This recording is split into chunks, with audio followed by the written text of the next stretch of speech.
Hello everybody and welcome to another Peteman Reviews. Today we have the Autobot Stepper, who comes with a Nebulon companion called Nightstick.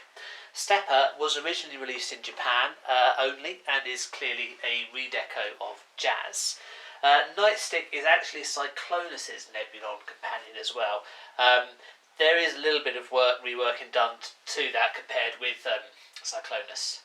But the main part is Stepper himself, which is a redeco.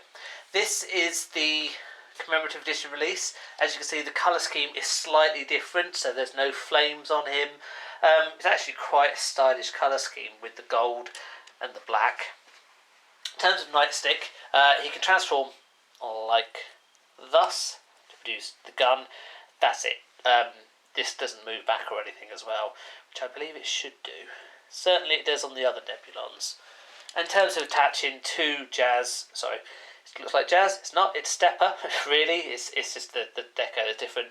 You can see there's a spot, and that just slots in like so. Pretty simple. Obviously the transformation for a Stepper is the same as it is for Jazz.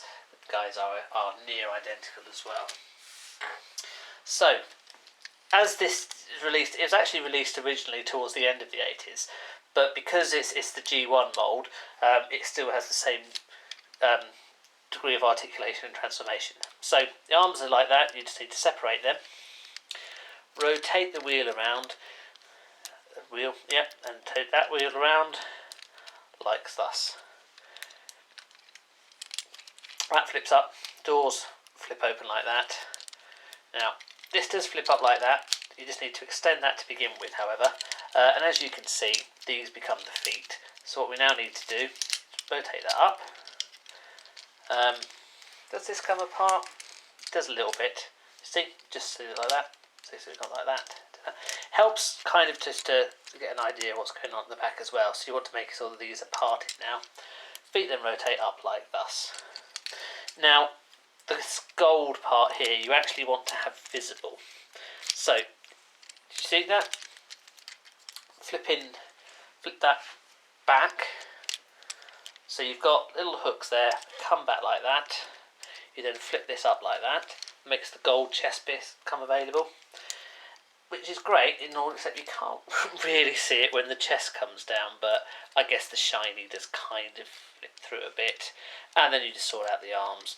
To be a little bit careful with the arms, they are a little delicate, as is true of all these kind of G1 guys. They can be a little bit delicate for the moves. And there we have him. Now you can then hold Nightstick. Weight of Nightstick makes him a little bit, how should we put this, wobbly, as you can see. There we are, you kind of want to get a balance like that. Just compare him with Jazz while we're here. Again, this is the commemorative release of Jazz. Jazz is also quite wobbly as well. There we are. Now, Stepper does come with one of these guns as well. I haven't bothered to include it because you can see exactly what it does on Jazz. In fact, we could even take Jazz's one off, stick it on Stepper. There. So there we are. We will just have it there in a second. There we go. So I haven't included it, the actual Stepper one, because I don't know, I think it looks a little bit silly personally, which is why I didn't. And he's unbalanced enough already with Nightstick, so I don't think having a huge missile as well would help. If it were the original one, maybe. I mean, the colouring of it goes quite well. Obviously, I think this silver part here would be gold to match the rest of the gold on here. In terms of design, Stepper actually looks really good. You compare him with Jazz. The two go together very well. I know it's simply a recolouring. There's no difference to it. But they actually work quite well because they look so... Colouring is kind of opposite. So Jazz obviously is white and blue. Stepper it's got some white, but it's primarily black and gold. So they're similar enough that you can obviously see the moulds are the same, but the colour scheme is sufficient to actually give them some different characterisation. Further helped by not having the gun on it, actually. Much in the same way that Prowl has his missiles, but you very rarely see them with them, whereas Smokescreen always has his missiles. It just gives them a little bit of variance so that you can tell them apart. Same is true with these guys. And just for completeness sake, there he is with Combiner Warpath as well. Three look good together. They really do. And in terms of transformation, yeah, Stepper's identical to Prowl. He looks good. Just take the other guys away for a second. Prowl, did I say? I meant to say Jazz, of course. Articulation-wise, it's pretty good. I wouldn't want to make that move too much in real life. It's doable, but it's a little bit painful. Robots, of course, don't have to worry. He's got really good arm articulation, as you can see. And that's, those of you who saw the review of Skids will see my disappointment of that, considering this is the same generation, or the same wave of release. In fact, this is even earlier. It's great articulation in the arm. Legs, they don't have any. I mean, I suppose you can, by virtue of where you put these, he can lean back or he can lean forward. But you've got to be a little bit careful because he does kind of sit on his wheels. They do lean out a little bit. So if you have him going too far back or too far forward, he's going to fall over.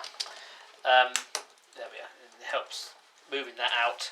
Provides a little bit more stability, but he will still lean up, back and forward a bit. Actually, that stops him moving back and forward. So if you want him upright, you do that. If you have him together, he does have some degree of manoeuvrability back and forward. Depends what you want, what pose you want. Once you find a pose that works, leave him in it. Same is true with Jazz. Same issue. You can lean forward, he can lean back, or he can just stand rigid. Actually, it's quite a nice feature when you think about it. You can pose them or you can just have them on display. Why would you want to have a Transformer just on display? Unfortunately, as I say, his legs don't have any other manoeuvrability other than that. There aren't any knee joints. It's kind of to be expected at this time. Is it a good toy? Definitely. Don't pay loads of money for the original. Commemorative edition looks just as good, possibly better. Okay, he doesn't have the flames. Depends what you want. Do you like your cars with flames or do you like them black and gold? It's down to choice, but given this guy is much cheaper than paying the actual original, and ultimately it is a remould of Jazz, I wouldn't go out and spend too much money on this because you can get pick-up Jazz at a reasonable price. If this were a completely original character, different mould, yeah, then maybe, but as it's not. You can almost build yourself out of Jazz, a bit of spray paint, get a nightstick, and there you go. I wouldn't. Don't ruin your toys like that. It's not too expensive to get hold of this one. So, yes, Stepper. Very good toy. Get hold of him if you can do. Obviously, same as Jazz. I think the colour scheme is enough to give him some good personality. And it looks great. You know, black and gold, particularly the gold chrome, looks good. Because this is the commemorative release, as far as I'm aware, he doesn't suffer from gold plastic syndrome. I'll be disappointed if he does. But as far as I'm aware, he doesn't. The original, I don't know. I hope not. But those of you who've got the original out there can let me know in the comments below. Thank you very much for watching. Please do click on the other links, and I will see you for the next review. Thank you. Goodbye.